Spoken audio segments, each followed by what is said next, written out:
Mama keep on stepping on her. You know that daddy putting pressure on her.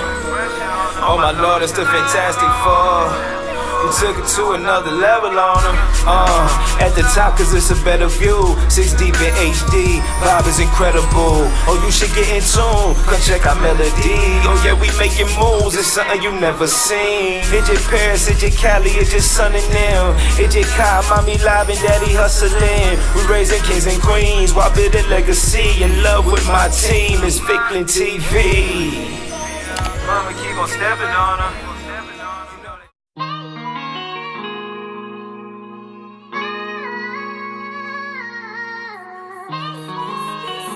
This is J.P.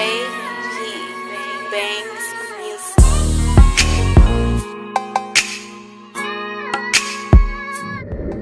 Music. So I first got into real estate because basically real estate was something that I can do where I can still remain myself and still be myself. I didn't have to change my appearance. I didn't have to change how I move, which would have been tough to do anyway. The biggest thing was coming from the barbershop, coming from the street, coming from being able to dress how I want to dress, move how and when I want to move. I saw real estate as a gateway for me to still be myself without having to conform or compromise who I am in order to still make money. Not only that, from the street, I realized in the street and behind the barbershop chair, I'm not gonna make $1 million. Like, I'm not gonna be able to make $1 million cutting hair. I'm not gonna be able to sling $1 million worth of packs. And if I did, I wouldn't make it that long because I'd be in jail or dead. And once I did my first transaction, it was like crack after that. It was over, like.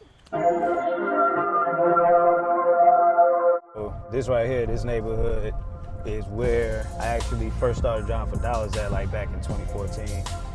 Like, I used to ride around here, take down addresses, and go back to the crib, look them up, do stuff like that. And back then, we didn't have like the apps and stuff like that where you can just put the address in and all the info pop up. We had to do everything manually by hand, you know what I'm saying? So I remember like, back then, I'd be at the crib, I'd be in the bed, wife would be right there, I'd be sitting there writing 1,000 yellow letters, breaking my hand. So like this area right here, this is like a special area for me because when I first started, this is where I got my first check at. You know what I'm saying? This area showed me that the game was real. Last few months of being in the street, like I had like I had a feeling. So normally when you in the game, if you ever been in the game and you seriously been in there, then you know like shit get real. So I had a feeling like a few months prior to me actually getting arrested that everything was kind of closing in. Like I felt like it was the time, my time was running out basically. I felt like it was like, bro, like, you know what I'm saying? So I had a plan to get out of the game, you know what I'm saying, them last few months. And my pops was telling me like, yo, you need to stop, you need to keep it moving. You got better skill sets than this. And he was done with it already. So he was like, you can do other things. And for me, it was just like it was 70% of my income. Like most of my money was made off the block. So to leave that money alone, it would be financially tough on the family. So those last few months, I just started feeling like a lot of pressure was building up. I felt like the walls was closing in, and I did my last re-up. This was probably like 30 days before I got in trouble. And I did that re-up with the thought in mind that I'm gonna rack up about 30, 40 grand, and I'm gonna take that money and I'm gonna take it and dump it right into real estate. And that was the plan. And then 30 days later, due to supposedly a confidential, reliable informant, I get locked up with all my re-up on me, and you go from there.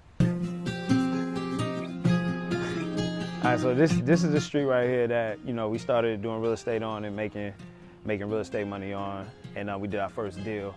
So it was crazy because I used to cut hair back in the day. So when I was like cutting hair at the barbershop, I had just locked the deal up probably a couple days prior to we came down, and we actually got the house for like $4,500. So it was crazy because what we offered him was about $5,000 less than what he was asking. So I felt kind of weird about it. I was like, dang, who's selling houses for less than $5 grand? But anyway, I had my mentor with me and Mr. Tycoon, and he told me just offer him what I offer him. So I was like, all right, so gave him the offer, and he came back. I offered him $3,500 at first, which was crazy. We negotiated back and forth, and we ended up getting at like $4,500. So when I put it out, I got the deal, I put it on Craigslist, and when I was at the barbershop, this is like a Friday, Saturday, so it's booming. So I'm sitting there, I'm chopping up, cutting hair, I get a phone call from the individual who saw the ad online, and he said, you know, he wanted to buy the property. So I was like, all right, well, I had it out there for $15,000. So he said he wanted to buy it. So I was like, okay, how much you want to buy the house for? He was like, $15,000. I was like, you sure? Like, yeah. So I'm like, all right, cool. So I'm in the middle of cutting somebody's hair. I finished cutting their hair and I cancel the rest of the day. I shoot out the barbershop and I go run and go get him. He give me like $2,000 in money orders, and we just locked the deal up, closed on it a week later. Like, he had cash for it. So it was just crazy, like, just such an important space to me, because when I was here, like, and when I was doing the business, it took me about 4 months of just driving around this neighborhood to neighborhood, all over to get my first deal. My first introduction to real estate was back in 2006. My dad gave me a book, Rich Dad Poor Dad by Robert Kiyosaki. I was 16 years old when I got that book. And he told me to check it out and read it. But I read it, but I skipped around and I didn't really understand a lot of what they were saying. But I did know he did real estate. I was riding the highway one time and we heard an ad from the same Rich Dad Poor Dad Robert Kiyosaki right after we had went through the locking up and lawyers and all that type of shit, and we need to find something new to do. This was presented to me just driving on the highway, and I heard the ad, and then when I heard the ad that one day, I didn't even think about it. I just made the phone call, registered for the workshop, and we just went. Me and my wife went, and we went to go see what it was about. Once we saw what it was about, we was like, yeah, I think this might be it. That right there was like my introduction into seeing what the game looked like just a surface level visual of what the game looked like.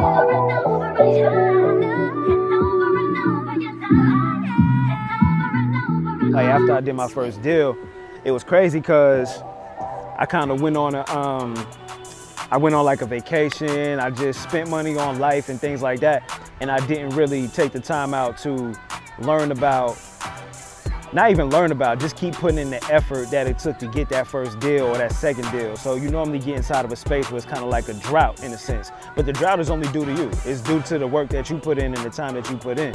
So I mean, that part right there was a big step when it came to my real estate career, I guess, if you want to call it that, or campaign or whatever, because it was like, you have to realize that in order to keep getting money, you got to keep putting in that work. It was weird. And we in the land of opportunity. Like, where we at right now, in this time, in this day and age where, you know, back in the day, they had to use fax machines to do real estate. You know, they had to take mail contracts off. It wasn't no email and things like that. So with all this opportunity that's around us, I just feel like you'd be a fool not to take advantage of it and put in as much effort as you can to make sure that you're getting the W's and making sure that you can sustain the business how it should be. It's not an easy task, but you know, once you get a little rhythm with it, you'll be in the game.